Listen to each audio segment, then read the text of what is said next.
Bonjour les enfants, j'espère que vous avez passé un bon week-end. Aujourd'hui, on va faire la correction des activités complémentaires que je vous ai envoyées vendredi. Alors, le premier exercice, on nous demande de trouver deux points communs entre le carré et le losange. Alors, le carré et le losange ont quatre côtés égaux et deux diagonales perpendiculaires. Le rectangle et le parallélogramme ont les côtés opposés, parallèles et égaux 2 à 2 et les deux diagonales se coupent en leur milieu. Le losange et le parallélogramme ont les côtés opposés, parallèles et égaux 2 à 2 et les angles opposés égaux. D'accord? Après l'exercice B, je vous ai donné des devinettes. Alors, la première devinette, un quadrilatère qui a deux diagonales perpendiculaires et quatre angles droits, c'est le carré. La deuxième devinette, un quadrilatère qui a deux bases et deux côtés égaux, c'est le trapèze isocèle. La troisième devinette, un quadrilatère qui a les angles opposés égaux et deux diagonales de mesures différentes, c'est le parallélogramme et le losange. Passons au troisième exercice. Vrai ou faux? Alors, pour la première information, le trapèze isocèle a deux bases de même mesure. Faux. D'ailleurs, les deux trapèzes n'ont pas de base de même mesure. Les angles consécutifs d'un losange sont égaux. Faux. La somme des angles d'un quadrilatère est égale à 360 degrés. C'est juste. D'accord? Passons à l'exercice D. Alors, l'exercice D, je vous ai donné des constructions géométriques à faire. Alors, regardez.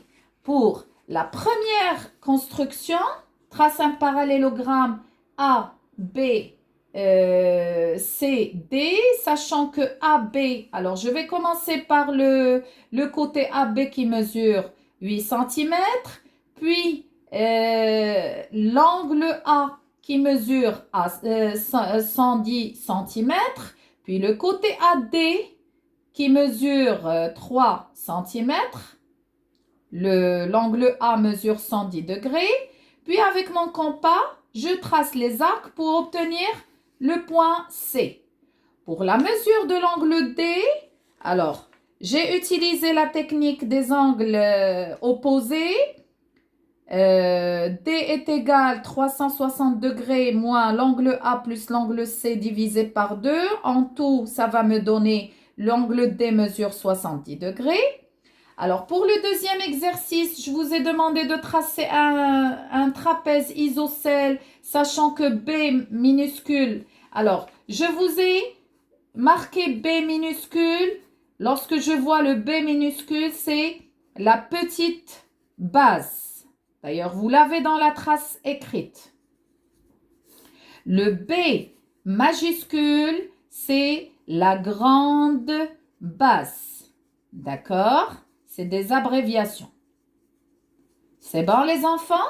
Alors, d'abord, ce que je dois faire, je dois tracer le côté EF qui est la base.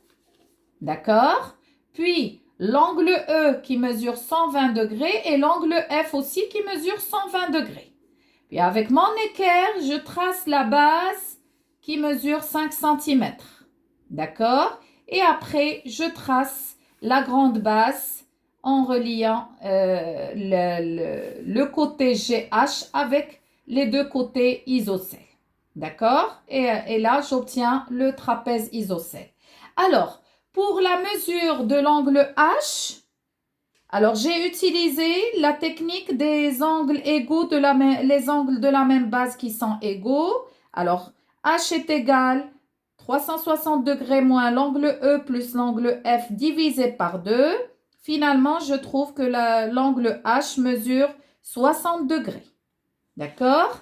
Après, je vous ai demandé de tracer un losange MNOP. Alors, MO, sachant que MO mesure 7 cm et NP mesure 5 cm, là, c'est les deux diagonales. Je divise par 2. Après, je trace deux droites perpendiculaires. avec mon compas, je trace les deux côtés, les deux parties égaux qui mesurent 3 cm,5. C'est la partie M et la partie O. Puis je change l'ouverture de mon compas et je trace. Je fais une ouverture de 2 cm,5 pour faire la partie N et la partie P pour obtenir, et après je relie pour obtenir mon losange. Le quatrième exercice, je vous ai demandé de tracer un trapèze rectangle, sachant que la petite base 4 cm, la hauteur avec un H minuscule 3 cm, l'angle J 115 degrés. Alors la première chose que je fais, je trace la petite base IJ, puis je peux tracer l'angle J qui mesure 115 degrés.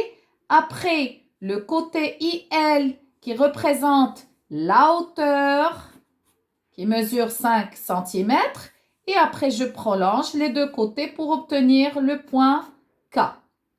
Pour calculer la mesure de l'angle K, en ce qui concerne le trapèze rectangle, c'est une seule technique. C'est la somme des 4 angles du trapèze et on enlève la mesure de l'angle I qui est un angle droit, la mesure de l'angle J qui mesure 115 degrés et la mesure de l'angle L qui est aussi un angle droit.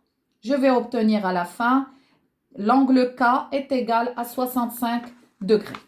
Alors, je vous ai demandé bien sûr de respecter quelques instructions pour la préparation du matériel et des feuilles blanches. Je sais très bien que vous l'avez fait, c'est sûr. Alors, espérant que vous avez respecté le fait de faire le traçage, un cadre pour le traçage à main levée et un tableau pour le matériel. C'est bon? Alors, vérifiez. Si vous avez encore un souci quelconque, n'hésitez pas. Le groupe WhatsApp est fait pour ça, les enfants. N'hésitez jamais à m'envoyer un message pour me dire, maîtresse, j'ai encore un souci dans cette étape ou cette étape. Et je serai toujours là pour vous envoyer des vidéos explicatives. D'accord? Je vous souhaite une bonne journée et je vous dis à demain, Inch'Allah. Bisous.